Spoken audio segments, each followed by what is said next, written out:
står där det alltid står. En äng, en väg där alla bilar går. En bensinstation, en skog och massa sol.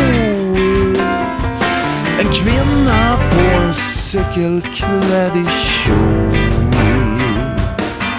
Ja, en dag som alla andra, med vatten och torrt hö, och längta ut på ängarna så att man kunde dö.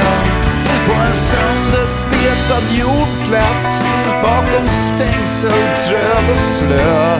Det är så det är att vara häst på Ekerö.